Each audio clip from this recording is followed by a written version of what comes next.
Es Día de Muertos, que es la principal fecha eh, de celebraciones en México, que tiene un sentido popular de nuestros pueblos originarios, ¿no?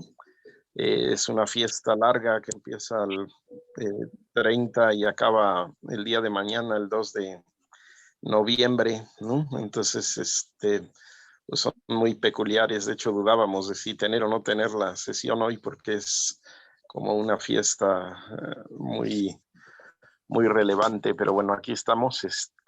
Y también comentarles a las compañeras y compañeros de Ecuador y de Chile que a partir de el sábado al domingo ya cambió en México el horario, ¿no? Entonces esto es de aquí hasta que vuelve a cambiar por ahí de abril, ¿no? Que vuelve a cambiar el horario, nos mantendríamos eh, con este horario. De hecho, no sé si el compañero Giovanni y el compañero Elías en Chile se habrán eh, percatado del cambio de horario, pero si no, bueno, pues ya en el camino. Ah, Elías aquí está, o sea que sí supo. Ok, pues bienvenidas, bienvenidos todos a esta sesión de discusión del Centro de Investigaciones y Estudios Transmodernos y el Frente Popular Francisco Villa sobre los movimientos sociales, las ciencias políticas y los movimientos sociales en la interculturalidad. Eh, para quienes no estuvieron presentes el día sábado o que no han podido ver la sesión, que es importante que eh, sobre todo quienes tienen intención de certificar el proceso, pues vean siempre las sesiones, ¿no? Y hagan reporte de las sesiones que no pudieron ver. Se dedicó íntegramente a los movimientos armados en México, ¿no? Básicamente, y con la intención de extender al caso de América Latina. En la discusión ahora, aunque ya en las mismas diapositivas y la explicación, la doctora Edna Valle hizo una contextualización que sí tenía que ver, digamos, con el panorama general del continente, ¿no? Porque incluso pues hizo referencia no solo al movimiento en América Latina por los años 60 y 70, ¿no? Sino también hizo la referencia al caso de los Estados Unidos, ¿no? Las Panteras Negras, etcétera, ¿no? Entonces, bueno, pues la idea es ampliar el conocimiento, platicar un poco sobre el caso de los países que están representados en la discusión y un poco ahondar en la discusión del sábado sobre el tema, ¿no? Entonces, pues adelante con la palabra. Quien quiere participar, tomar la palabra.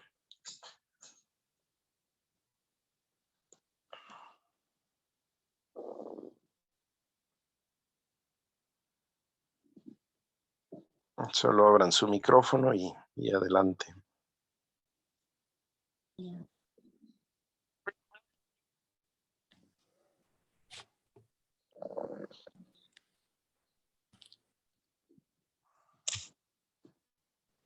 Hola, habla Elías desde Chile.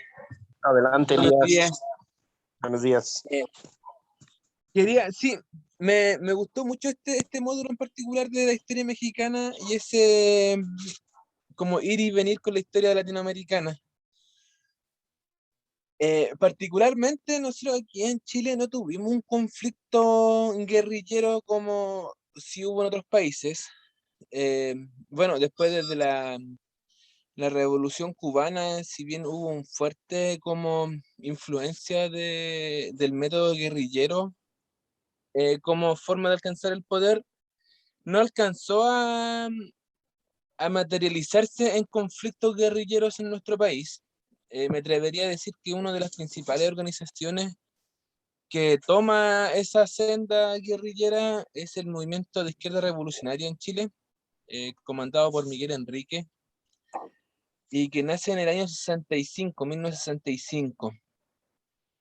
Entonces estuvo muy poco tiempo muy pocos años de experiencia cuando alcanza la Unidad Popular el poder acá en Chile en el año 70, el cual el MIR tuvo como un apoyo crítico, si bien apoyó en ciertas cosas, fue crítico en todo eso, pero no se alcanzó a un método, a una lucha guerrillera en nuestro país. Luego, después, ya en los 80, cuando estaba la dictadura de Pinochet, acá en Chile se levantó el Frente Patriótico Manuel Rodríguez, y que si bien era un grupo armado, e intentó levantar algunas experiencias de guerrilla en el sur de Chile, fueron desarticuladas y aniquiladas brutalmente.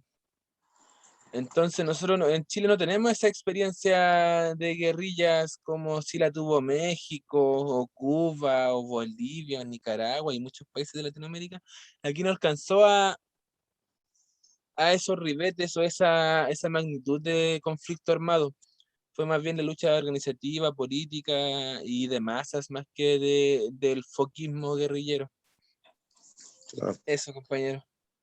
Muchas gracias. Sí, pues justamente esa era la intención, ¿no? De platicar, entre otras cosas, hoy, porque pues cada pueblo, cada nación tiene sus propias realidades y sus tiempos. Digamos que desde la invasión europea, pues nos integramos en una dinámica histórica relativamente mundial, ¿no? Eso que llama un estudioso latinoamericano, Immanuel Wallerstein, ¿no? Le llama el sistema mundo, ¿no?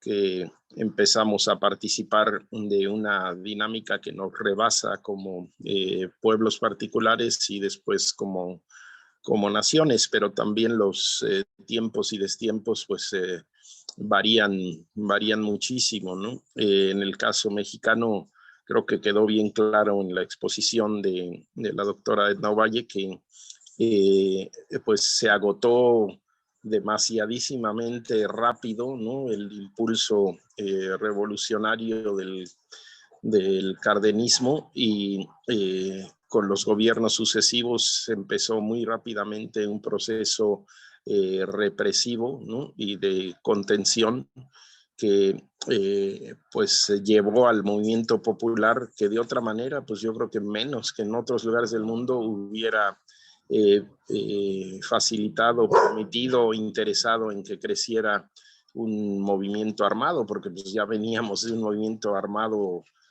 muy cruento, pues no, entre la guerra y la influenza. Murieron demasiadas personas, ¿no?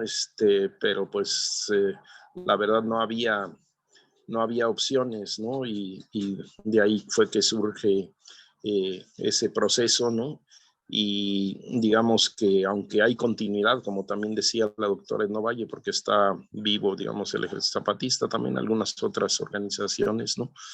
De alguna manera, pues hubo un quiebre, ¿no?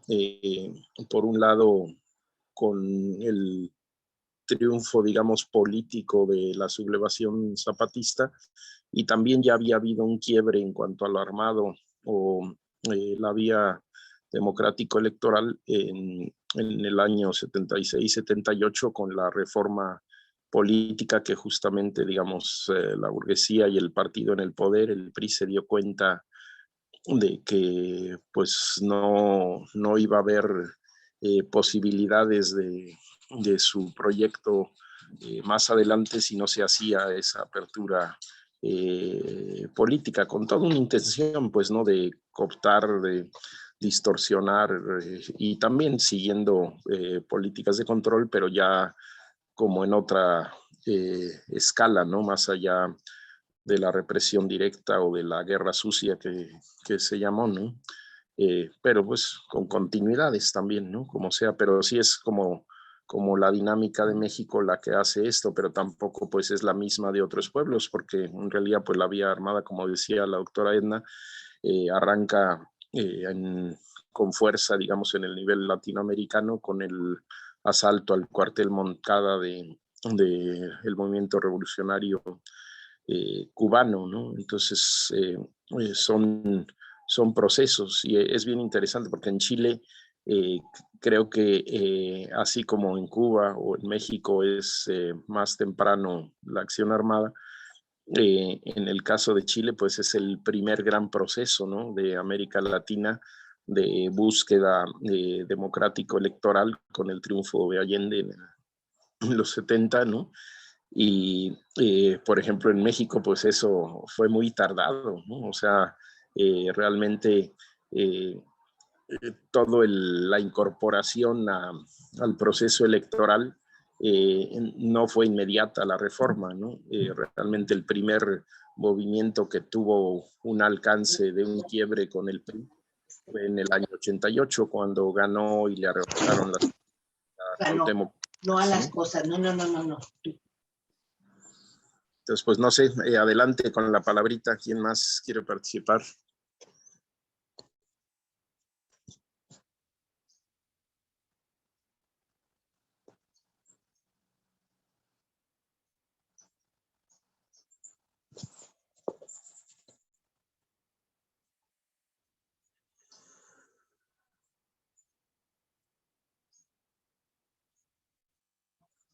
Abran su micrófono nomás, quien quiera participar.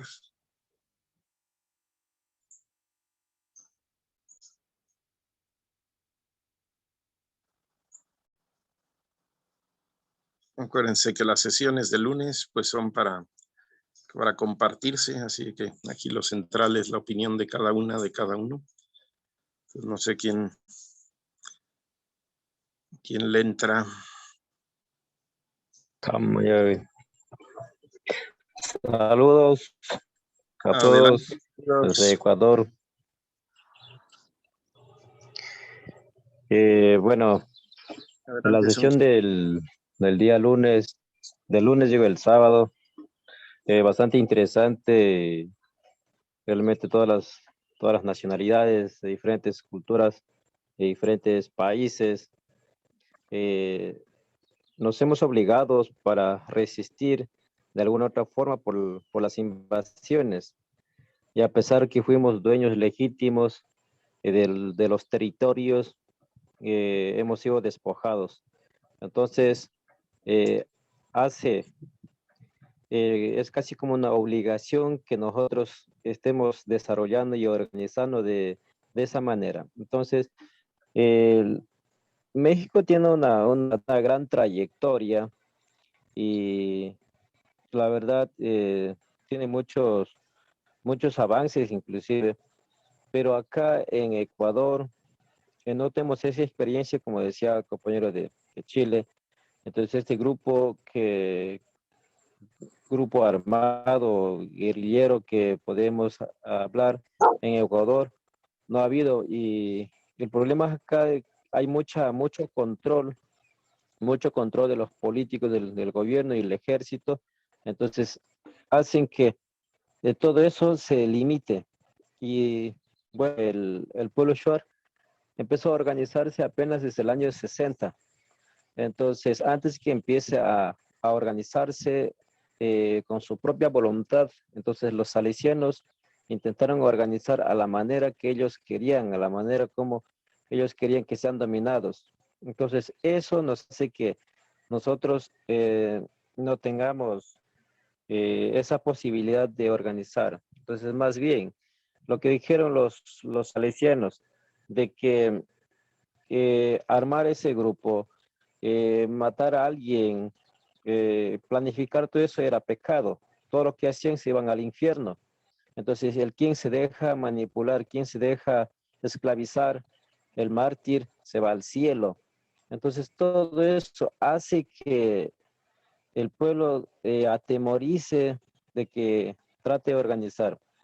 Pero hay una historia tan importante antes de la venida de los misioneros.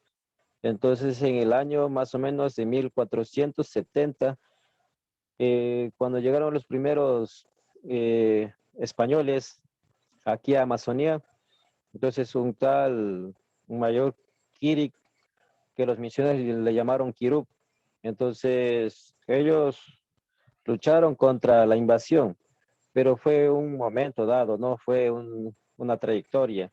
Entonces, hasta inclusive a uno de los que comandaban, entonces dieron tomar oro diluido. Entonces eso nos comenta en la historia. Y otra, la historia más importante que también tenemos, el año 1940, que es recientemente, que el ejército ecuatoriano eh, casi extermina a los Shuar de acá de la Amazonía Sur. Entonces eso queda más o menos entre el río Cuangos y Zamora. Entonces si tienen mapa pueden revisar ahí. Entonces ahí es cuando el ejército ecuatoriano mata a los Shuar. Entonces fueron aniquilados y los niños, para no desgastar balas, si podemos decir, fueron arrojados en el río Zamora, amarrados de 5 en 5. Entonces fue un fatal trayectoria aquí en la Amazonía. Pero en la historia del Ecuador dice que la guerra del año 40 fue la guerra entre Perú y Ecuador, pero eso es mentira. Entonces, si así las historias fueron un poco tergiversadas, pues mal desarrolladas aquí en Ecuador. Y como la cultura short, como recién estamos en el proceso de organización, no hemos tenido eh, esa oportunidad de tener un grupo armado, un grupo guerrillero. Entonces, pero de todas maneras, siempre ha estado permaneciendo en pie de lucha el pueblo Shuar, porque a través de la organización de la Federación Shuar y otros organismos regionales, nacionales, entonces eso ha permitido que mantengamos firmes. Hay otro problema que está causando al diario. La política partidista es otro de los venenos que va contaminando al talento de la población. Y creo que en todas las nacionalidades. Más se meten en las políticas partidistas que no favorece a la población y eso hace que confunde los líderes. Entonces, más se meten en la política y poco se dedican a la estructura organizativa. Entonces, todos esos aspectos pequeños hacen que el pueblo no vaya a desarrollar de la mejor manera. Pero la experiencia vivida en México y otros países, por ejemplo, en Colombia, aquí el vecino cercano, que un grupo guerrillero que está defendiendo su territorio, y muchos países intentan exterminar, pero la verdad no es por el grupo guerrillero o no es por el tráfico de drogas que están haciendo, sino a nivel del mundo, el agua apenas queda 1% de agua dulce. Lo que yo he descubierto de acuerdo al estudio que se desarrolla, hay toda esa planicie de Colombia donde están ubicados los grupos guerrilleros, han descubierto agua. Entonces, el famoso proyecto IRSA es quien ha hecho todo ese estudio, entonces es más por eso, por el agua, no tanto por la droga. Entonces son versiones ocultas que han quedado que hay que descubrirlas.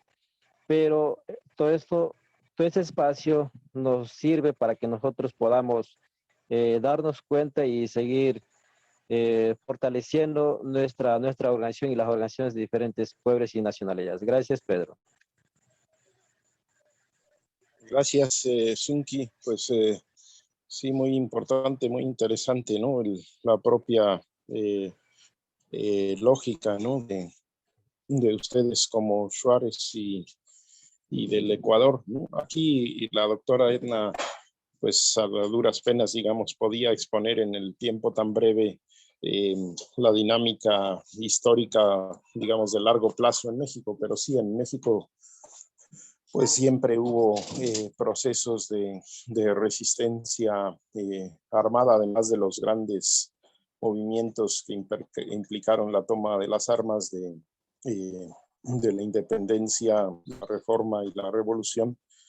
Pues sí, toda la colonia está plagada de momentos de insurrección, incluso después la mal llamada guerra de castas de Yucatán, ¿no? Entonces, pues sí hay esa vena por las particularidades de la historia, pero en realidad pues la mayoría, por ejemplo, en la actualidad de los movimientos sociales y críticos, pues tratan de evitar que se tenga que alcanzar un proceso tan fuerte, porque la verdad es súper duro, ¿no? El proceso de las armas, ¿no? Todas las implicaciones que tienen en la vida personal, familiar y regional, ¿no? Entonces, pues sí, realmente son procesos de último recurso. A mí me tocó la oportunidad de estar en el año 81, 82. Yo visité Guerrero, que fue, digamos, el movimiento más importante desde un punto de vista de organización popular amplia, porque hice una película sobre el movimiento campesino y el movimiento guerrillero en la región, y fue fuerte, pues, ¿no? Porque, de hecho, en la película hay algún momento donde junté a pobladores de una región no tan grande, y pues eran, que sería como una quincena de personas, cada una con alguna experiencia personal o familiar, ¿no? De asesinatos, desapariciones, encarcelamientos, ¿no? Pues que dejan tocado todo el tejido familiar y social, ¿no? Pero pues cuando no ha quedado en la historia, creo, de México y de toda América opciones, pues es que surge, ¿no?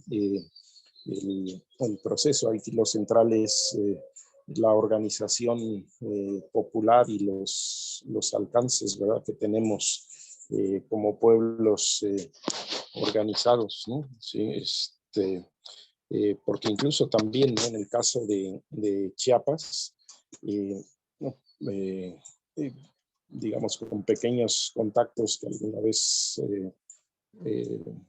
hemos tenido ahí, pues surge como una opción también última, ¿no? Porque no se consideraba los pueblos originarios, y entonces surge ese proceso. Nada más que aquí es un poco distinta la dinámica, digamos, con la dimensión de la religión, porque en México, en algunas regiones, llegó a aprender el movimiento que también hay en lugares de Sudamérica, ¿no?, de la teología de la liberación. Y entonces, por ejemplo, en el caso de Chiapas, hay, por un lado, desplazamientos digamos, quienes tuvieron la experiencia del movimiento de liberación nacional y otros procesos de armados, bajan, digamos, a Chiapas, ¿no? Y con esa experiencia y esa formación política son un pequeño, realmente es un foco casi, un núcleo, y empiezan a hacer trabajo de organización, pero simultáneamente también comunidades de base, que es como se les llama, pues al menos acá en México, creo que en gran parte de América Latina, ¿no?, comunidades de base católicas, pero con una perspectiva socialista y crítica popular, ¿no? Van haciendo una labor en distintos lugares, y como que sirven de fermento para que crezca el movimiento popular crítico, ¿no? Y por otro lado, la propia organización, digamos, comunitaria de varios pueblos. Y también ahí sucede que como hay una matriz cultural compartida de muy largo plazo, y porque son pueblos de la tradición mayense, ¿no?, aunque con distinta lengua específica, pues se logran nuclear, se logran juntar, ¿no?, con distintos orígenes, ¿no?, tojolabales, choles, celtales, ¿no? Y en ese fermento triple, digamos, ¿no?, es que también surge el EZ, pero pues en realidad yo, platicando con algunos de los comandantes y con el mismo Marcos, que tuve oportunidad de platicar con él cortos momentos, eran unas 3 ocasiones, ¿no?, porque ahí me tocó también hacer alguna campaña de paz ya después de la sublevación y otras cosillas por allá. Decían, bueno, pues nosotros pensábamos que nos iban a hacer pedazos, ¿no? es muy famosa, no es tal cual, ¿no? Pero los rifles de madera que llevaban algunos de los miembros del ejército zapatista, ¿no? Otros sí tenían armas, digamos, ¿no?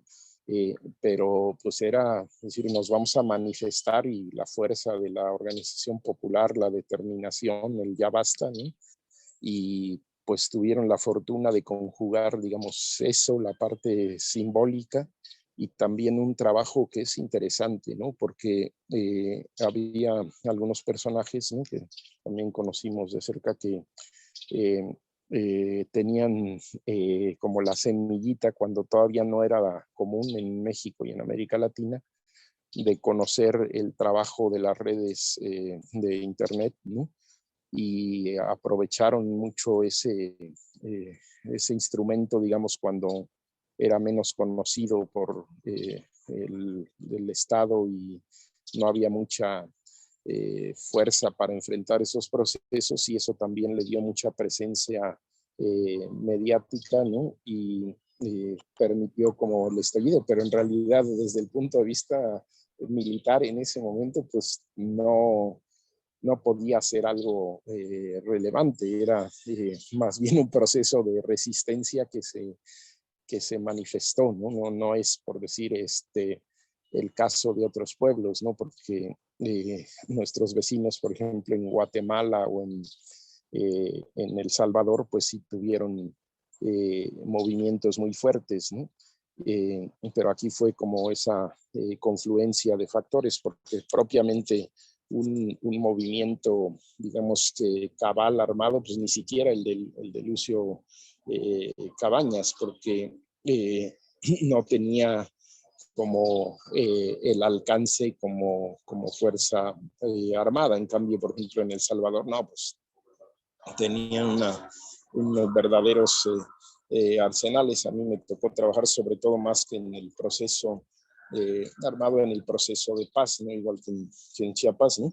Y en ese proceso pues te enteras de muchos detalles de la historia. Ahí sí hubo capacidad de organización propiamente armada, nomás que llegó a un punto, digamos, de impas, pero también, digamos, el costo creo que se ve muy claro ahí, porque en El Salvador, en ese proceso, murieron más de 70,000 personas, ¿no?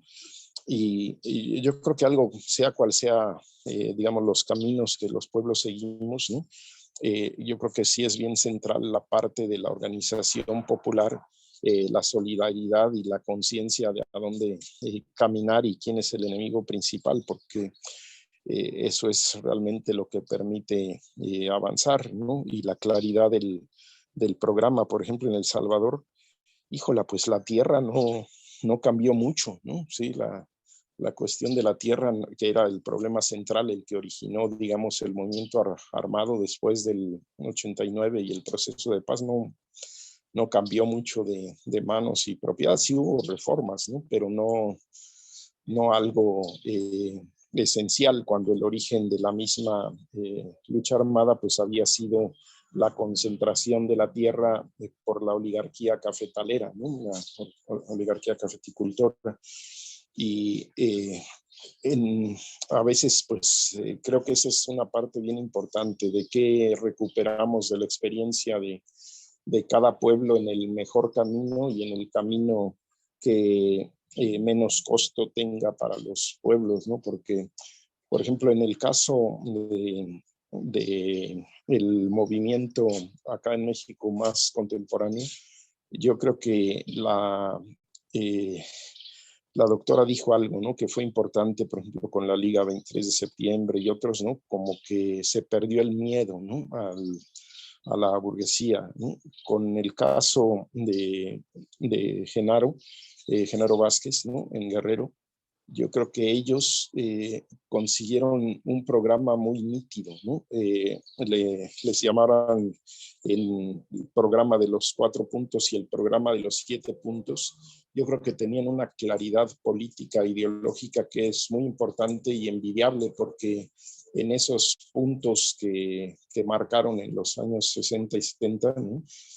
Pues estaba todo el horizonte de hacia dónde caminar, y por supuesto un primer aspecto, por ejemplo, de ese programa era la lucha frente al imperialismo de los Estados Unidos, ¿no? O sea, tenían claro cuál era el enemigo al que se enfrentaba el movimiento popular, el país y las naciones del continente, ¿no? Esos programas pues son poco conocidos porque, como decía la doctora Edna, están construyéndose las historias por todas las características de aniquilación y de clandestinidad y de fallecimientos de líderes, etcétera, ¿no? Pero fue como una parte muy importante, ¿no? De ese movimiento. Y en el caso de Lucio, creo que como la capacidad de penetrar, digamos, en la comunidad. Ahora, yo creo que de esos movimientos, además de aprender como qué cosas avanzaron, qué cosas lograron, también es bien importante ver las estrategias que se siguieron en contra del movimiento popular, porque hay que estar en guardia también de las consecuencias y posibilidades. Por ejemplo, yo platicando en las comunidades, ¿no? En el caso de Guerrero, contra Lucio, que fue pues el movimiento que más prendió de forma masiva popular rural, ¿no? Pues se enfrentó con toda la fuerza de México y de Estados Unidos, ¿no? En México se ensayó el napalm, ¿no? el agente naranja ahí, y se incendió una población, químico que te cae y te deja todo quemado, ¿no? Se ensayó ahí en la lucha contra la población de Guerrero, ¿no? Y también se siguió la estrategia que se había seguido en Vietnam, que también citaba la doctora Edna como un contexto internacional, ¿no? Esta táctica que le llaman con este nombre tremendo ahí de quitarle el agua al pez, ¿no? Que ensayaron en Vietnam los Estados Unidos, ¿no?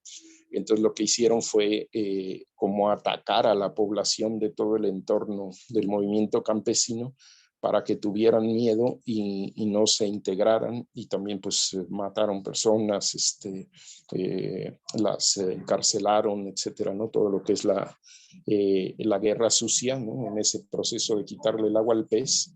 E incluso hubo otro proceso que también es poco conocido, ¿no? Y es que en el campo empezaron el ejército a sembrar marihuana, ¿no? Sí, porque de esa manera con la droga iban creando una base para minar a mediano y largo plazo como la estructura social, porque con la droga pues entran también ganancias mucho más altas que en otros cultivos, y un proceso de paramilitarización, ¿no? Que acompaña a los cultivos, y todo eso pues sucedió en Guerrero, ¿no? Entonces, creo que ahí son algunas cosas que me parece es importante tener en cuenta, ¿no?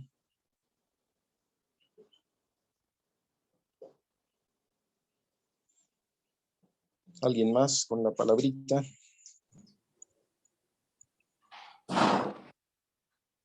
Hola, doctor, buenos días. Habla Cristóbal. Adelante, Cristóbal. Mire, quisiera comentar acerca de la Revolución Mexicana. Fue un movimiento armado costoso. Fue un tiempo de incertidumbre para todos los mexicanos, pero también en ese tiempo, pues, hablan mucho de que se organizaron gavillas que asaltaban poblaciones, gavillas que se robaban a los hombres, es decir, para la propia guerra.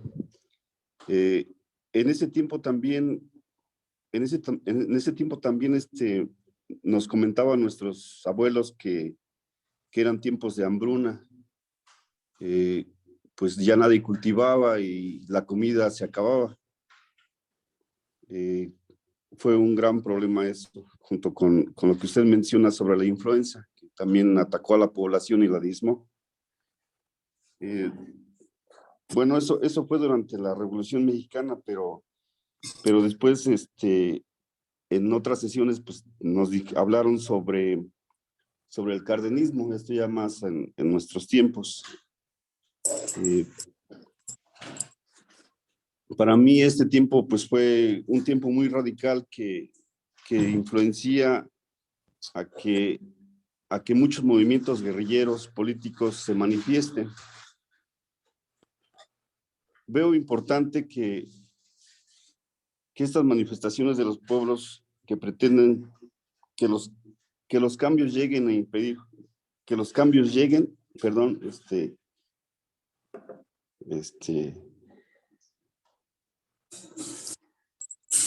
estos movimientos para mí son muy importantes porque buscan que los cambios lleguen a la población o impidan que las injusticias prevalezcan. Para mí sería un gran error dejar de luchar por lo que nos corresponde. Claro. Veo de buenos ojos que los movimientos sociales actuales pues deben de prevalecer y siempre buscar el bien común. Y pues agradezco todo lo que nos han enseñado aquí en este seminario, doctor. Muchas gracias. Muchas gracias, Julio, por tu palabra, tu reflexión. Alma, ¿tú quieres hablar? Sí, Pedro, cuando estabas hablando del movimiento de Guerrero, yo recuerdo que, bueno, que hubo, después del 68, como que hubo una influencia de la filosofía de Mao, ¿no? Como que contagió a muchos jóvenes con ese pensamiento socialista. No puedo decir que era yo muy pequeña en el 68, ¿no? Pero yo tenía unos primos que participaron. Dentro de ellos, no sé si tú lo hayas conocido, se llamó Héctor Zamudio, que le llamaban el profesor Fernando. Él estuvo en la zona de Tuxtepec cuando se mencionó esa etapa del despertar de la cañada. Estoy hablando como de los 74, por ahí, más adelante. Y recuerdo que ellos, los hermanos, decían, porque eran dos hermanas también, que decían de que estaban en una agrupación, que un profesor Takata los apoyaba mucho, incluso ellas aprendieron acupuntura, fitoterapia y todo esto de alternativas, y fundaron, me acuerdo que en Ameca Meca había una casa de salud, así le llamaban, casa de salud, en donde ellas daban acupuntura, orejas y todo esto, ¿no? Y luego se extendieron a Tuxtepec, pero ahí me acuerdo que Héctor era muy buscado. Cuando tú dijiste que empezaron esto de aquí, quitar el agua, ¿no? Empezaron a amenazar a las familias, porque recuerdo que mi papá comentó que en muchas ocasiones le hablaron a Juchitán preguntando por este sobrino, y bueno, él también, Héctor, también participó en el movimiento chiapaneco, pero a lo que me refiero es de que ellos estaban influenciados y también buscaban el bienestar social. Yo me acuerdo que Carmen, la pareja de Héctor, mencionaba, es que los pobres se duermen en hierbas, en petates sobre el frío y terminan muy desgastados, los señores ya grandes, los ancianos. Entonces buscaban esto. Sin embargo, vuelven a caer. A final de cuentas, creo que el primo Héctor trabaja en la CONASUPO, se mete a trabajar con el hermano de Salinas de Gortari, y se mete a trabajar en la CONASUPO, que supuestamente este personaje lo apoyaba, ¿no? Y entonces, digo, lo que tú estás diciendo, bueno, ¿y qué consecuencias tuvieron estos movimientos? Realmente, ¿qué se logró? ¿Hasta dónde se llegó con estas pequeñas guerrillas? Es mi participación, Pedro. Muchas gracias, Alma. Bueno, sí, es muy importante, ¿no? Para compañeras y compañeros tanto de México como de otras latitudes que, por ejemplo, platicando con algunos de los líderes que quedaban del proceso de Guerrero en el 81, porque realmente fue un encarcelamiento y masacre importante, ¿no?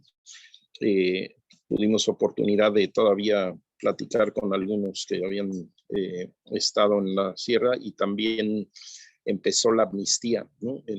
Y cuando estábamos nosotros filmando, salieron de la cárcel un par de líderes, ¿no? Que habían estado encarcelados, ¿no? Y platicaban pues estas experiencias de que Lucio, en particular Lucio Cabañas, tenía mucha afinidad por el movimiento de Mao Zedong, ¿no?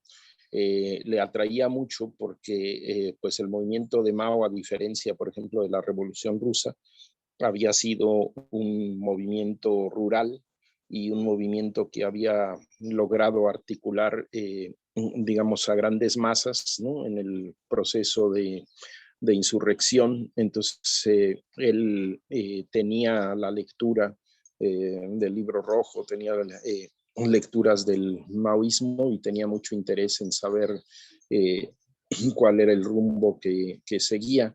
Pero pues como todo en la historia, ¿no? Lo que tú comentas también es como la perversión del movimiento social, político, histórico, porque después de eso queda ese fermento que además no era solo rural, también era urbano, popular, ¿no? Pero en algunos casos se desvirtúa o se liga a personajes como los Salinas, ¿no? Donde pues se vuelve una herramienta de manipulación muy perversa, muy intrincada, porque realmente aprovechan esa como metodología de penetración para cooptar, para conocer y para mediatizar los movimientos sociales, ¿no? Por ejemplo, se genera una línea que se llama línea de masas, ¿no? Y línea de masas pues tiene algunas cosas positivas, pero también tiene muchos movimientos muy corrompidos, ¿no? Donde entran estas cuestiones de los Salinas, ¿no? Entonces sí es algo complejo, pues como siempre en la historia, ¿no? Cómo va derivando el movimiento político y el movimiento social, ¿no? Ahora, ¿de qué se logró? Pues más que decir algo intelectualmente, ¿no? Yo entrevisté a muchísima gente, ¿no? Y conocí a algunos en Chiapas también, y creo que las poblaciones en general tienen muy claro que lo que tienen, ¿no? Se debe a ese movimiento que puso un alto, digamos, a la represión del Estado. Gente muy sencilla del campo guerrerense decía, pues aquí tenemos, me decía, creo que incluso hay una entrevista que dejé en la película, ¿no? Que decían, pues aquí tenemos camino, ¿no? Aquí tenemos electricidad por Lucio, ¿no? O sea, fue a partir de que Lucio puso un alto que empezó a meterse todo lo que permite un cierto desarrollo de la comunidad, porque antes de eso, pues ni soñando, a lo mejor nos dejan otro siglo con las condiciones de vida, miseria y muerte por enfermedades curables, ¿no? Que se tenía, ¿no? Entonces, creo que es muy importante no solo cómo lo vemos intelectualmente, sino cómo, digamos, la propia masa de la población se mira en el proceso, ¿sí? A pesar de, digamos, todas las represiones y todo, pues tenían esa claridad de los logros conseguidos. Claro, pues no es simple, porque pues, la historia nunca es tan sencilla, y nadie, digamos, deja el poder graciosamente, ¿no? Que le digas, deja tus privilegios y ahí te ves, ¿no? Sí, eso no sucede hasta la fecha. Bueno, quizá un poquito sucedió, por ejemplo, en la Alemania democrática, cuando cambió del socialismo al régimen actual. Digamos, es uno de los pocos casos donde los grupos en el poder decidieron dejar el paso al proceso social, ¿no? Pero pues, es realmente raro en la historia, ¿no? Adelante con la palabra. Creo que Luis, ¿querías participar, Luis? o cualquier otro que quiera compartir. Saludos, Pedro, un gusto saludarles, compas y compañeras. Saludos desde Adelante. Ecuador. Sí, de todo esta que se habla, tema de las fuerzas que se han formado, ¿no? En diferentes puntos más en México. Entonces, hablando en el Ecuador, justamente que dijo nuestro compañero Zunki, bueno, nosotros aquí no, pero sí, yo simplemente preguntar, ¿no? ¿Cómo? Porque aquí en el Ecuador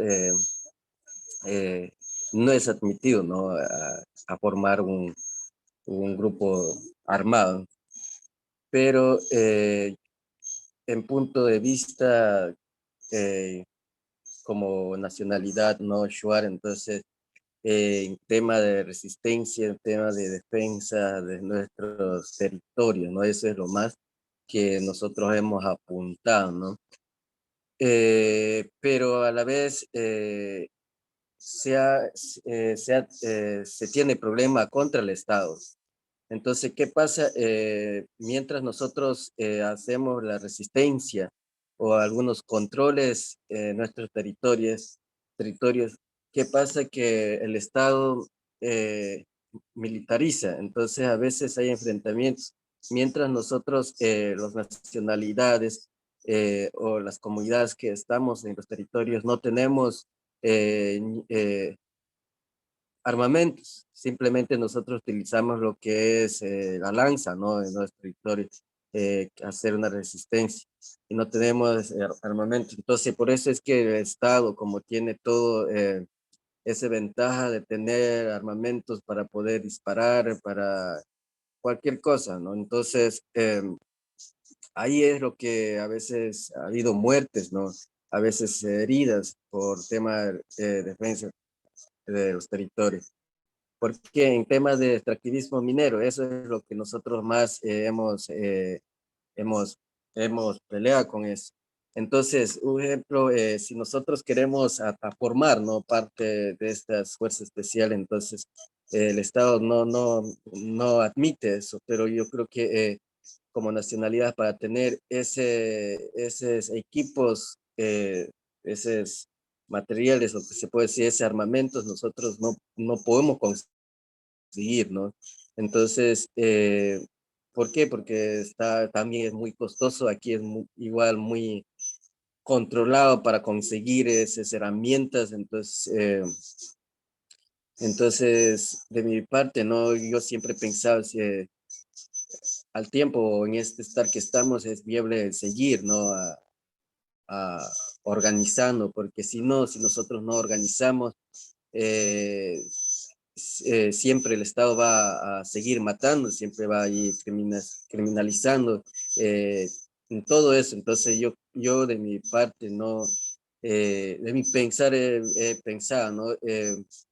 Buscar estrategias de equipar o si no a organizar para poder defendernos, porque como dije, va a pasar eso, entonces yo siempre, las autoridades electas que están más en cuestión organizativa, cuestión política, que están ya arriba, entonces nunca han pensado eso, ¿no? Nunca han pensado decir, mira, buscamos o vamos a apoyar de esta manera para que ustedes también puedan organizar internamente. Entonces yo creo que también he visto que no hay ese interés de nuestros hermanos Shuar que son electos.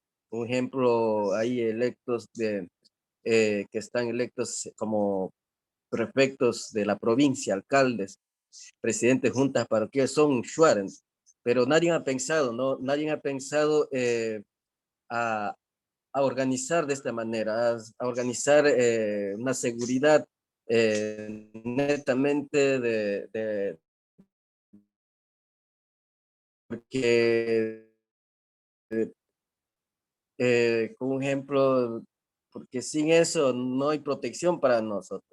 Un ejemplo, ahí estamos resistiendo, hay un tiroteo y nosotros con qué vamos a, a defendernos. Entonces, eso es lo que se ha visto de mi forma de pensar, ¿no? Yo diría conversar, ¿no? Ustedes que están ahí, ver unas estrategias, saber cómo se inició. Sí, está diciendo que por la resistencia, por la lucha, se organizó, eso es la verdad.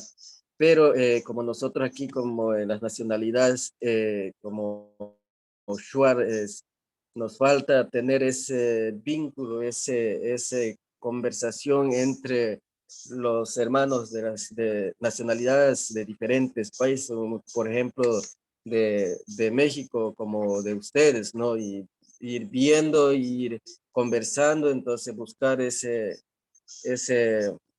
em, conversaciones y estrategias, cómo se organizó de allá, cómo se formó, entonces ver, ¿no? Y seguir tener como decir, esa amistad, esa coyuntura entre las organizaciones que han formado en México para poder nosotros, las nacionalidades también de aquí en el Ecuador, para poder a organizar y defendernos y seguir luchando por el buen vivir, ¿no?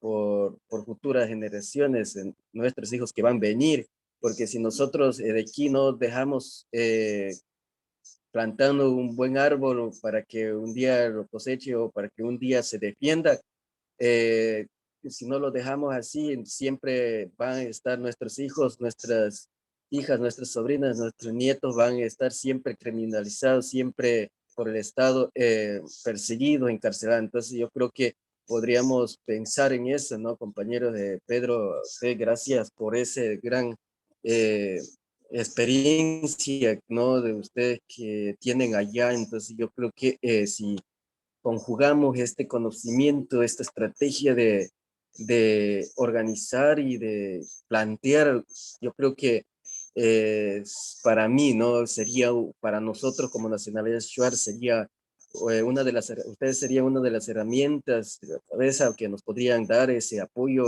eh, en el pensamiento para poder nosotros crear y poder ir formando. Yo sé que es difícil, yo sé que el Estado siempre nos va a seguir por este organización que queremos realizar nosotros, ¿no? Pero nunca es imposible, es posible. Entonces yo creo que de mi parte, como decir, eh, avanzar, ¿no? Con los compas que están aquí escuchándose, hay bastantes compañeros y compañeras de Nacional Shuar, hay que pensar ese día para poder dejar bien centrado a nuestros hijos que van a venir a futuras generaciones. Gracias, Pedro. Muchas gracias. Pues mira, a reserva de compañeras y compañeros que den algún punto de vista, a mí se me ocurren 5 aspectos, ¿no? Uno, que por supuesto procesos como el que narró la doctora Edna Ovalle, pues no se hacen ni se mencionan, ¿no? Crecen en el silencio absoluto, total, radical, porque de otra manera pues no prosperan, ¿no? O sea, ni comentar en ningún espacio, porque eso es una lógica peculiar que, digamos, las políticas represivas llevan al límite a las poblaciones. Yo tengo una anécdota, por ejemplo, de un compañero muy curioso, un novelista, ¿no? Pero chapaneco que habla chol, una de las lenguas chapanecas, y él estuvo acompañando al movimiento de los pueblos originarios desde el contacto con las comunidades de base muchos años, al grado que aprendió la lengua chol, ¿no? Pero cuando ya venía el tiempo de organización del ejército zapatista, lo sacaron de la región a absolutamente todas y todos los que no eran propiamente de los pueblos originarios, ¿no? Se quedó como solo un núcleo muy pequeño que había estado desde el origen, ese fermento, digamos, foquista que platicaba yo, ¿no? Porque pues esas cosas ni comentar, por ejemplo, en estos medios o nada, porque eso pues tiene que crecer en la absoluta seguridad, porque si no, pues está destinada a fracasar, si de por sí es complicadísimo, ¿no? Pero bueno, en lo que es como viable y comentable en otros horizontes, creo que hay 4 posibilidades que en México se han presentado y se presentan, ¿no? Una es seguir la vía pacífica radical, ¿no? Y creo que hay experiencias de acompañamiento justamente en el Amazonas brasileño.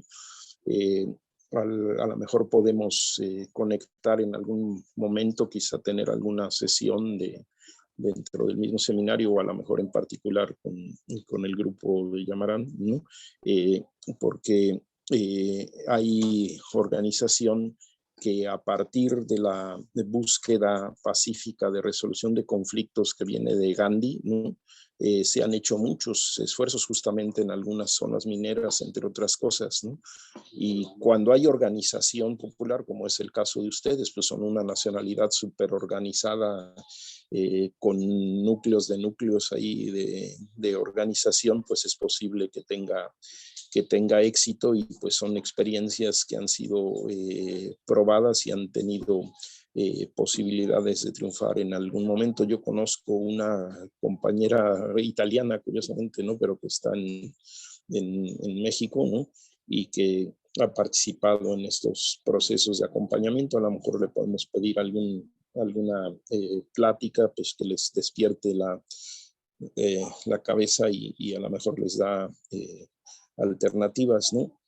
Otra, pues es, por supuesto, que el Estado tiene el monopolio de la violencia, entonces nada que se haga en el sentido de poderse defender va a ser autorizado, pues eso en ningún Estado del mundo, ¿no? Pero, por ejemplo, en México tenemos recientemente la experiencia de que pues las comunidades han decidido a veces crear procesos de protección, pero que no entran tampoco, digamos, en la ilegalidad total, ¿no? Porque pues no tienen maneras de defenderse y entonces crean cuerpos de seguridad. Creo que para mí uno de los más notables fue con los MEPA, llamados desde fuera tlapanecos de Guerrero, que crearon la policía comunitaria, ¿no? Y entonces esa policía comunitaria pues la crearon porque les iba en feria con el ejército, con los paramilitares de la droga y todo, ¿no? Y entonces pues crearon un cuerpo pues para sostener la vida y evitar que todo se corrompieran. No son de una pretensión de atacar a nadie ni nada, sino simple de autodefensa, ¿no? Para poder preservar la comunidad y como que el Estado se da cuenta, digamos, de los alcances de las cosas y también ha permitido, no con facilidad, ¿no? Pero se crean esos procesos de resistencia, ¿no? Y creo que también aquí el Frente podría hablar mucho de eso también, el Frente Popular Francisco Villa, porque también otra vía ha sido como crear organizaciones tan fuertes, ¿no? Tan nucleadas y donde todos participan, digamos, de un proceso que es algo que se puede dar en comunidades originarias del continente, que entonces generan como un cinturón de protección alrededor de los territorios, incluso urbanos, ¿no? Y digamos que se conocen todas, se conocen todos, ¿no? Y entonces pues no pasa como una estrategia que busque penetrar ahí porque los lazos solidarios comunitarios son muy fuertes. Digo, no está exento nunca de traiciones o así, pero es una estrategia muy fuerte porque tienes a toda la base comunitaria y entonces pues, esa es la mayor defensa que puede existir, ¿no? Que pues no de balde fue también la estrategia de origen del movimiento socialista en América con Cuba, porque pues lo que se fue creando fueron comunidades de defensa cuadra por cuadra, ¿no?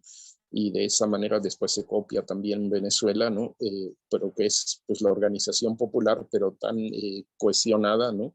Que impide que en los núcleos territoriales se pueda producir afectaciones, sino en condiciones muy especiales, porque está todo ese nucleamiento y organización y dirección que permite resistir, ¿no? Entonces, bueno, son algunas ideas, creo que se pueden compartir. Ahora están tratando algo que es, creo que de lo más complicado de la historia y la política, y donde pues sí hay partes que son muy privadas y peculiares, ¿no? De cada pueblo o región, ¿no?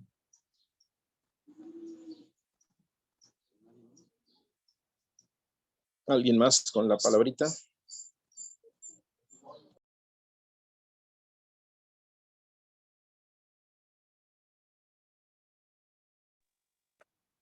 Bueno, hola, ¿qué tal? Buenos días. Justo también quería como abonar un poquito a esta reflexión que dice Pedro, porque ya no son los mismos tiempos, ya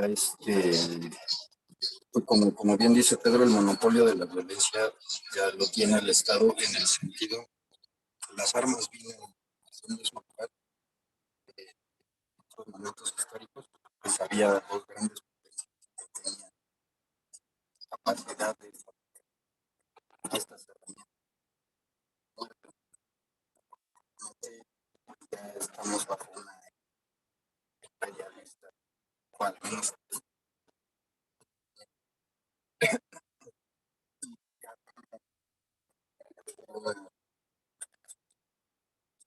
ya venimos pues, después de una de las cosas que me han hecho es que esa es una de las grandes razones por las que actualmente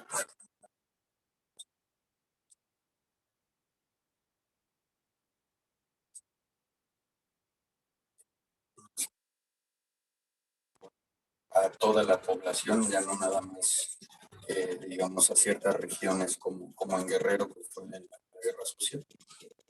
Por minimizar, yo sé que es más amplio y más complejo, pero cuando se tienen estos niveles de violencia, como es en el caso de Colombia, en el caso de México, se tiene un control mucho más de, pues de esa capacidad de reacción. Entonces, es realmente muy complicado hablar de lo que dice Pedro. Todas estas herramientas que usamos, pues ya nos llevan a ese constante, ¿no? Anteriormente las instituciones y de vigilancia del Estado, pues sí funcionaban también a través del espionaje, pero eran personas que tenían que estar ahí escuchando horas y horas de audio, interceptando cartas y demás. Hoy en día ya son máquinas que se prenden y empiezan a grabar en cuanto hay ciertas palabras. Y eso se va archivando a un cierto espacio en donde dicen, bueno, estos están, los vamos a poner como categoría naranja, ¿no? de gravedad, y estos roja. Y yo me quedo mucho con varias pláticas que he tenido con personas de Colombia que han estado cercanas a los movimientos armados, en los cuales, pues, al menos aquí en México nos están repitiendo más o menos la misma estrategia. Hay una frase que siempre me gusta recordar muchísimo, es que no hay desplazados por guerra, hay guerra para que haya desplazados. La guerra es una herramienta actual del capitalismo y del liberalismo para desarraigar a las personas de los territorios que no hay aquí, porque estos procesos de resistencia pacífica y demás se basan en gran medida en la conexión con el territorio y, y el conocimiento del territorio que tienen los pueblos. En cuanto lleguen estos niveles de violencia tan fuertes, hay desplazamiento y entonces llegan las grandes industrias, la minería, hidroeléctricas, la deforestación masiva, y ya no hay realmente quien pueda llegar ahí a defender. Entonces, creo que es un momento, es otro momento histórico en el cual buscar la vía de armada o la defensa armada es realmente muy, muy compleja. El caso, por ejemplo, aquí michoacano, pues es un poco la prueba. Eh, en algún momento se empieza con las policías comunitarias y poco a poco, a través de los medios, se empieza a deformar la visión y las lecturas que tiene la sociedad de estos movimientos, al punto en el que ahorita ya uno, inclusive viviendo en el terreno, no sabe quiénes son los actores, quién es quién, solo son personas armadas en el territorio y nunca hay una certeza realmente de por qué se lucha o por qué están ahí esas armas o qué se está defendiendo. Entonces creo que hay que tener muchísimo cuidado con estas formas, porque la violencia pues es una vorágine que va creciendo y luego salir de esos procesos es sumamente complicado. Regresar, inclusive suponiendo que se logra poner al Estado o a cualquier fuerza opresora que se le logre parar, luego lograr sanar todos esos procesos de sufrimiento y de violencia extrema dentro de las mismas comunidades es complicadísimo, es muy, muy, muy complicado.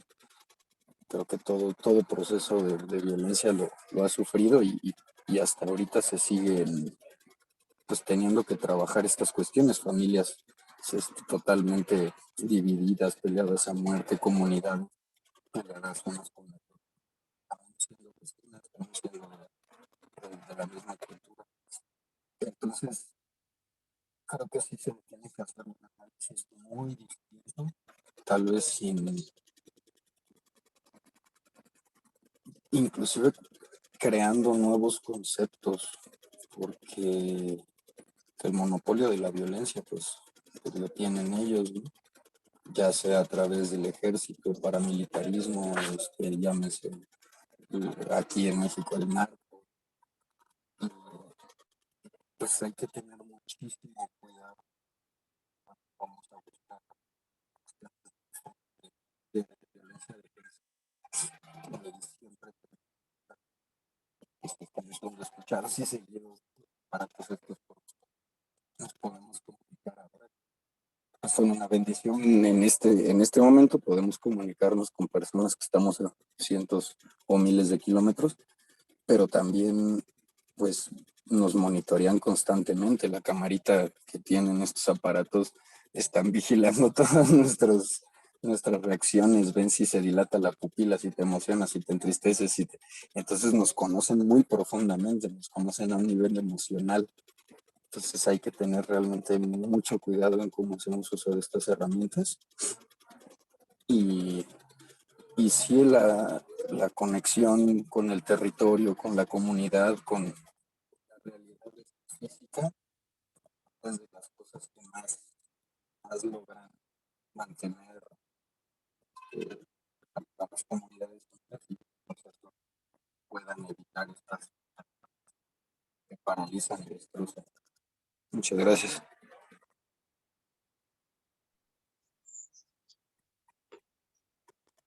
Gracias, Daniel. Adelante con la palabra. No sé si alguien más quiere participar.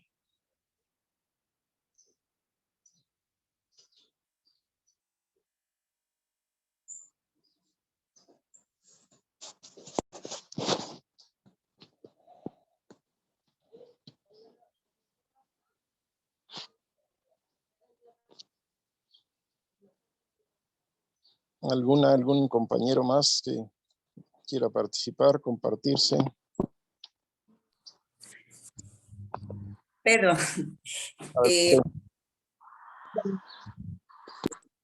yo me aviento a la palabra.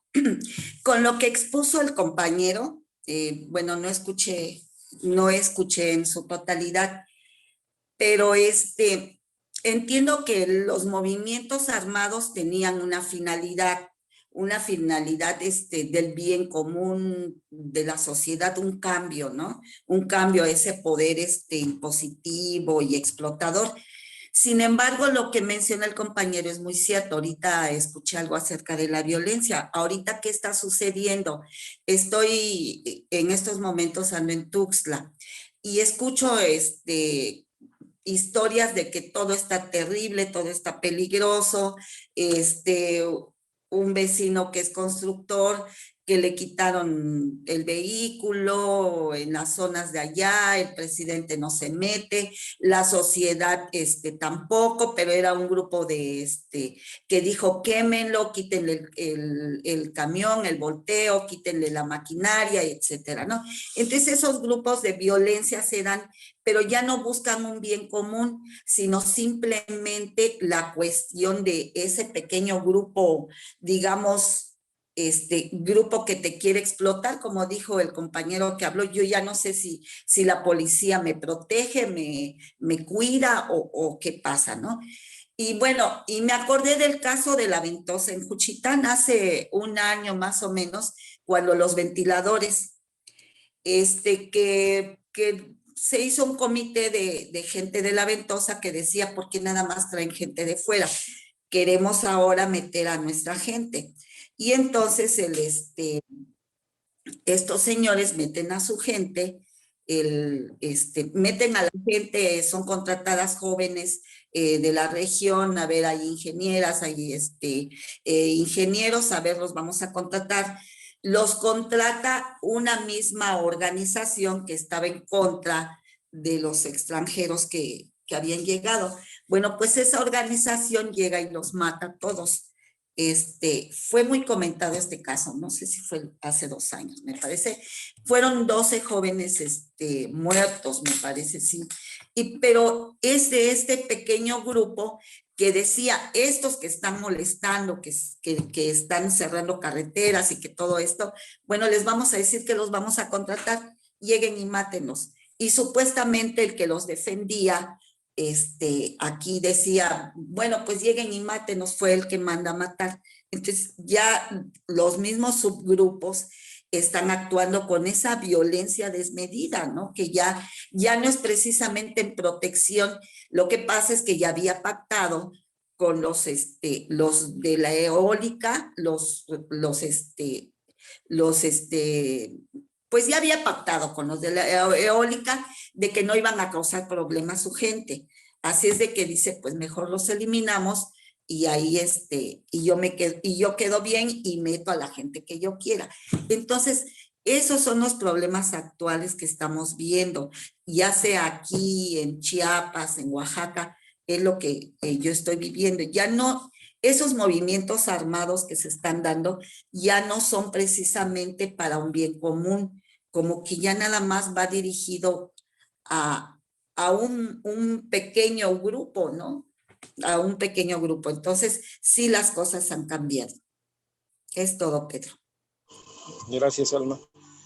Sí, justamente a mí se me olvidó, es que digamos que estos temas son preocupantes un poquito como organización de estos seminarios, porque pues, son temas delicados, incluso en el sentido profundo, ¿no? De tener cuidado con la palabra y todo, ¿no?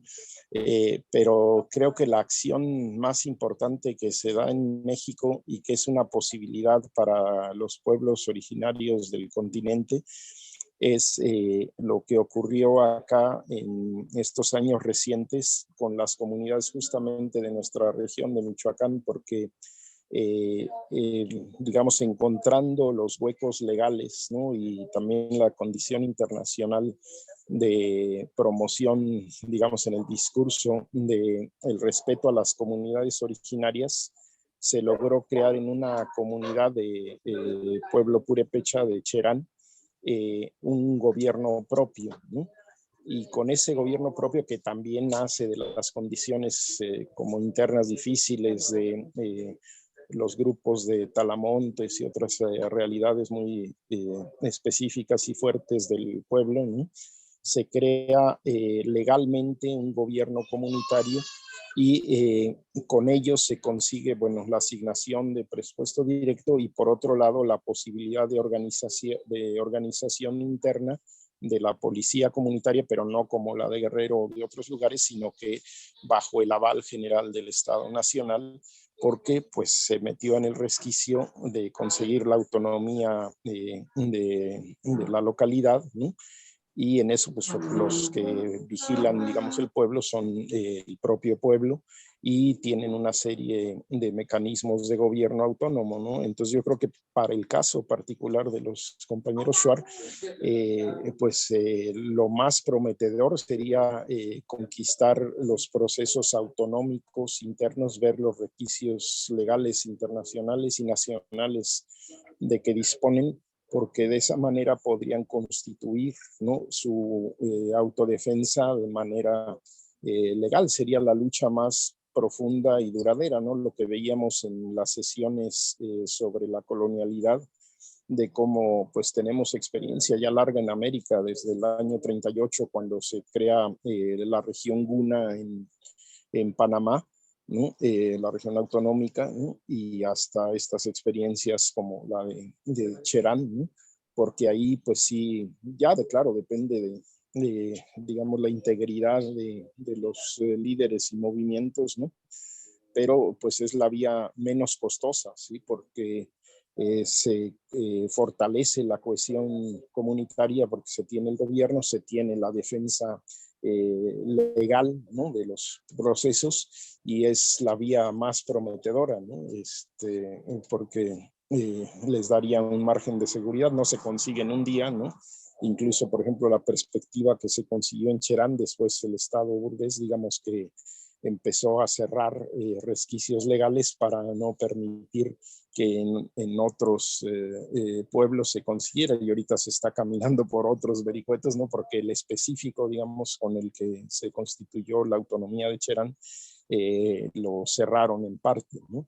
Entonces, pero creo que sería una vía, por lo que platican, ¿no? Pues yo apenas ahora que vayamos vamos a conocer el Ecuador, pero por lo que platicaron en alguna sesión del nivel de organización del pueblo Shuar, creo que es ejemplar, o sea, tendrían esa posibilidad porque tienen una organización, digamos, democrática, concéntrica, súper fuerte, ¿no? Entonces yo creo que podrían dar esa batalla y con eso alcanzar esos procesos de defensa que tendrían legitimidad nacional e internacional, ¿no?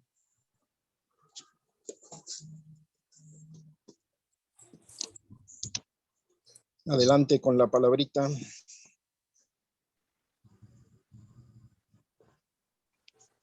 Buenos días a todos. Adelante. Buenos días, Pedro. Aquí es una opinión sobre esta cuestión de las armas. Yo creo que hubo tiempos donde había esa posibilidad de hacer uso de estas herramientas, pues, como se dice.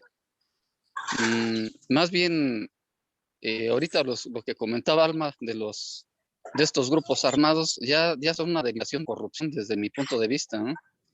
Muchos de ellos están anclados en ciertas estructuras del propio Estado y a partir de ahí pues fomentan la extorsión, el chantaje, el secuestro, y ahora es al revés. Los que tienen las armas son pues, los criminales, ¿no? En lugar de la gente, y lo que las grandes mayorías no quieren es precisamente guerras o el uso de estos artefactos, porque pues siempre traen destrucción, ¿no? O sea, siempre hay crueldad, pues hay cosas muy desagradables en estos procesos y eso es lo que se trata de evitar. Entonces, pues ojalá y el combate a la corrupción siga avanzando y se restrinjan este tipo de situaciones, ¿no?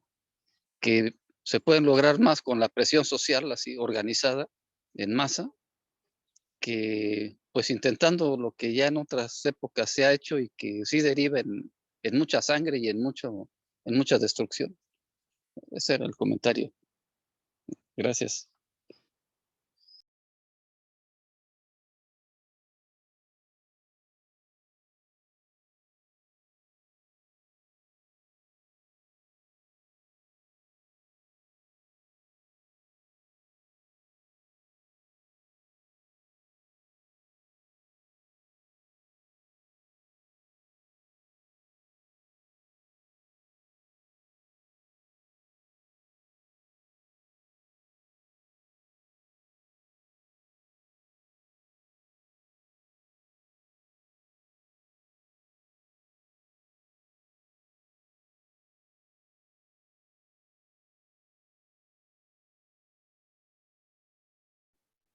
Hola, compas.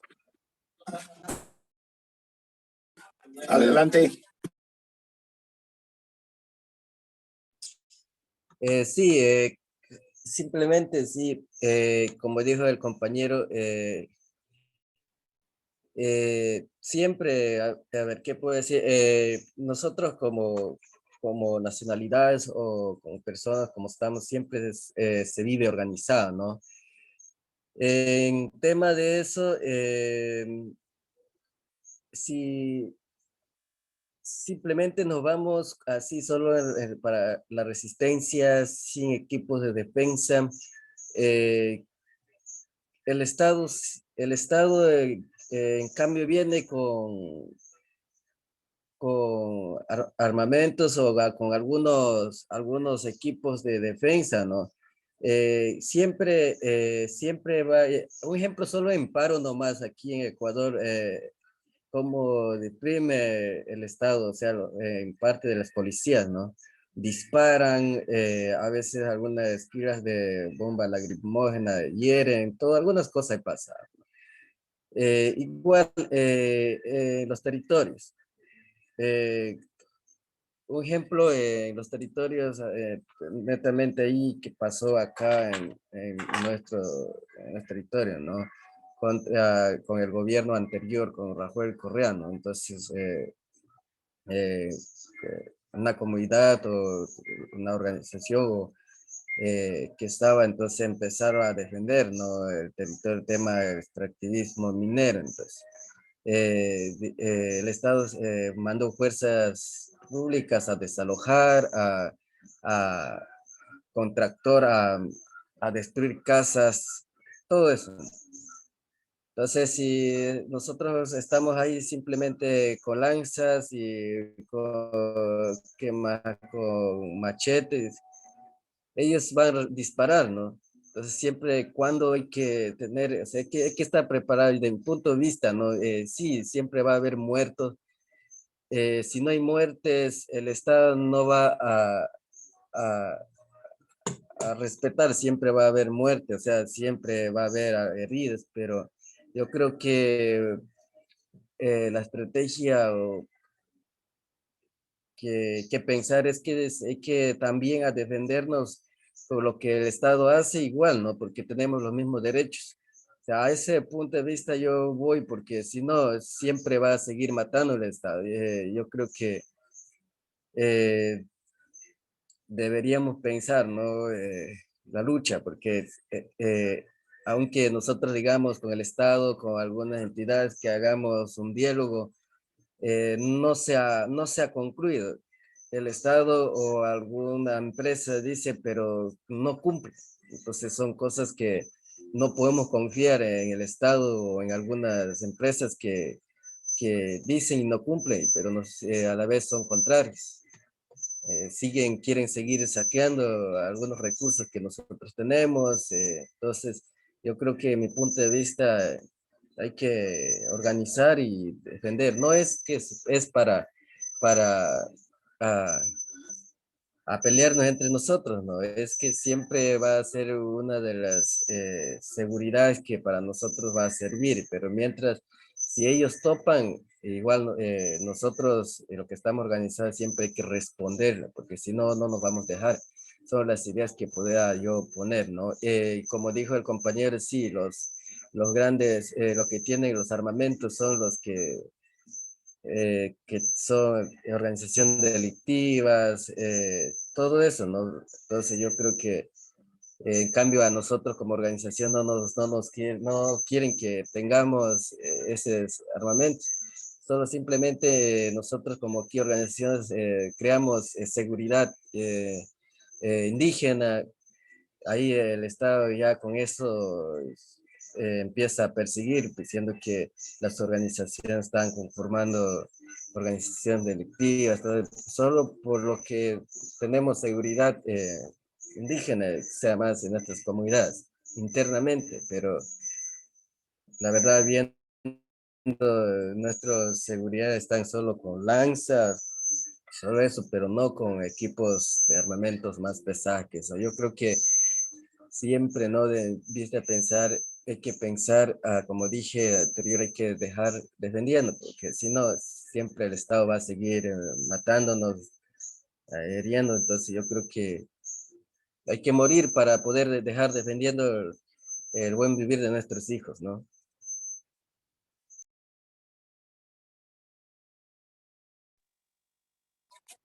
Bien, adelante y con la palabra, si alguien más quiere participar.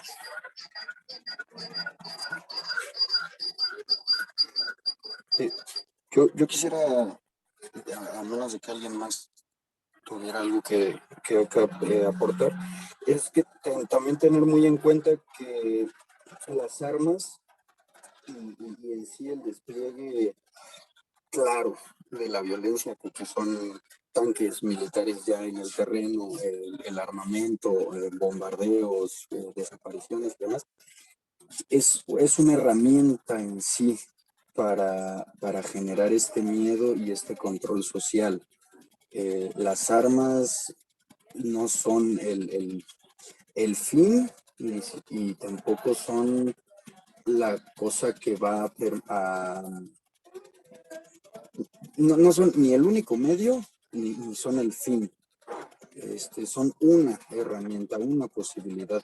Creo que vale mucho la pena que, bueno, a mí me gustaría mencionar la situación actual en México, que esta famosa mal llamada guerra contra el narcotráfico, es una continuidad de, de una situación de control social que empieza en Estados Unidos, llamada así, la guerra contra las drogas, que empieza Nixon.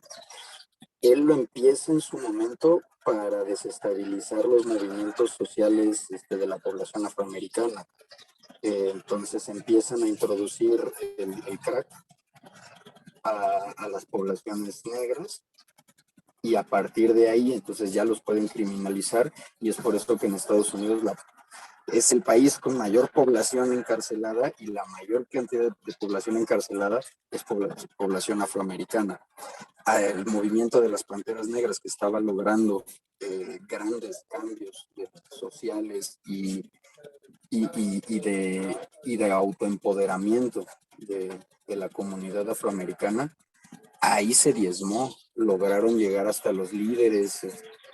Yo de lo que he estudiado, el movimiento de las Panteras Negras era muy fuerte, pero la droga llegó hasta uno de sus líderes más visibles y pues por estar bajo el influjo de estas sustancias químicas acaba deshaciendo la organización que ya se tenía y el movimiento de las Panteras Negras pues tristemente se mermó muchísimo. ¿A qué voy? Ahorita que la compañera menciona la situación en Oaxaca del Istmo y demás, es recordar que la situación que vivimos en México de la ultraviolencia, de tener todos estos grupos armados que se hacen llamar narcotraficantes, que a mi visión debe ser son solamente otra forma del Estado y de los poderes para controlar a la población, surge justamente desde Oaxaca. En Oaxaca en 2006 se tiene este levantamiento popular. La APO, la Asamblea Popular de los Pueblos de Oaxaca, logra pues básicamente apropiarse de la capital del estado durante 9 meses, bueno, más o menos, haciendo bloqueos para impedir que entrara la Policía Federal, apropiándose de los medios de comunicación, todas las radios, la televisión, y la gran exigencia era sacar al gobernador de ese momento. Como el escenario político del país, ya no solo el estado de Oaxaca, era también de cambio, el gobernador de Oaxaca así lo dice, ¿no? Es que miren, si ahorita el estado federal permite que a mí me saquen, imagínense qué va a pasar con un presidente. Inmediatamente empieza la guerra contra el narcotráfico. No son cosas aisladas, no son situaciones diferentes. Para evitar un levantamiento popular mayor, porque la gente había demostrado que se podía organizar el gobierno mediáticamente decía, no, Oaxaca está desabastecida, se están muriendo de hambre, y era una mentira. En las calles la gente se organizaba para darse de comer, para hacer los rondines, y para evitar que eso se repitiera en otras ciudades y en otras zonas de la República, generan esta guerra y generan situaciones de terror. Y empieza aquí en Michoacán, en sí, empieza con unas cabezas aventadas afuera de un bar, y a partir de ahí hemos ya vivido más de 10 años con noticias de terror absoluto, gente descabezada, terror, pues, terror del más grande. Inclusive en una celebración popular, toda la gente está en el centro de Morelia y avientan 3 granadas de fragmentación. A la fecha no se sabe quién fue, ni siquiera hay algún grupo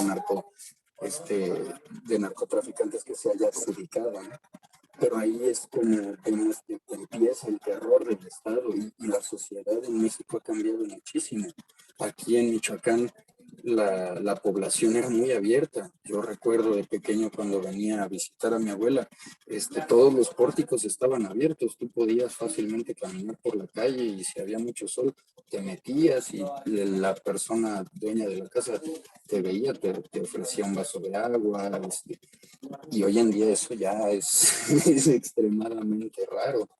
Yo viajé, yo viajé por México de aventón, así, por las carreteras de aquí hasta Baja California Sur, sin ningún problema. Hoy en día ya no lo debe hacer porque es imposible, nadie te levanta, hay un miedo a la autoridad, hay un miedo a las otras personas, porque nunca sabes qué puede ser. Y eso es realmente lo que busca el Estado, no tanto las armas y tener a gente armada, sino que el miedo nos entre profundamente, y entonces paralizarnos. Como dice una cantautora colombiana, nos metieron la guerra hasta en la tráquea, y eso a mí me es muy, muy simbólico, porque cuando tratamos de generar movimientos de organización, llegan y nos meten este miedo tan profundo que ya nada más vemos la posibilidad. Pero muchas veces esa respuesta armada es para que haya más militarización.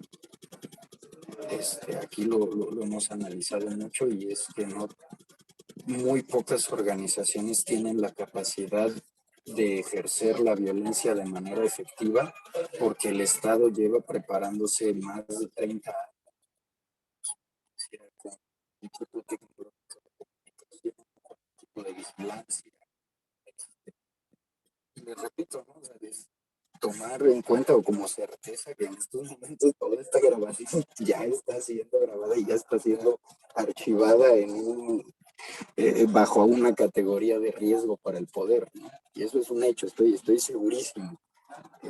Entonces ya no existen estas condiciones de clandestinidad, ya no existen otras formas de poder burlar al Estado.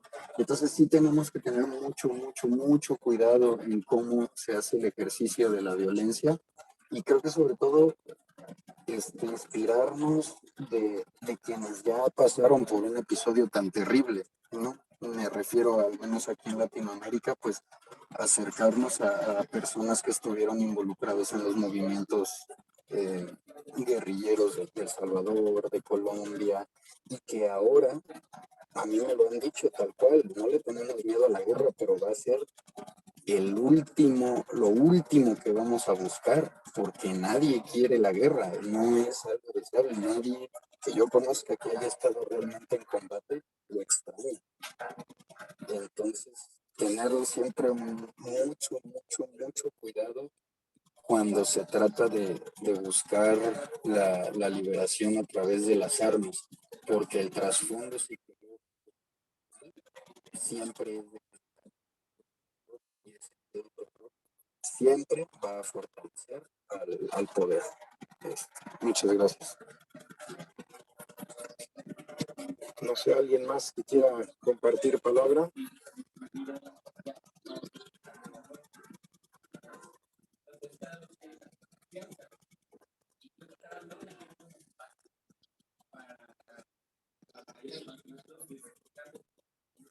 ¿Alguien más con la palabrita o...?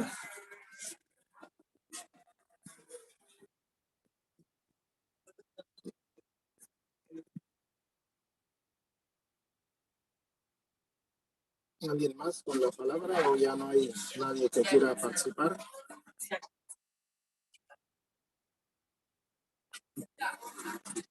¿Quién dice uno? ¿Quién dice dos? ¿Quién dice tres?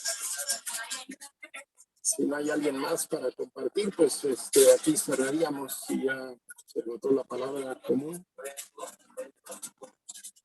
Entonces, pues aquí lo dejaríamos, ¿no? Y pasaríamos justamente a la otra dimensión que acompañó el tiempo de los movimientos armados, ¿no? La organización social en otros horizontes en los años de la segunda mitad del siglo pasado, ¿no? Y otros procesos de liberación en el continente. Entonces, pues aquí lo dejamos y nos vemos el sábado a las 8.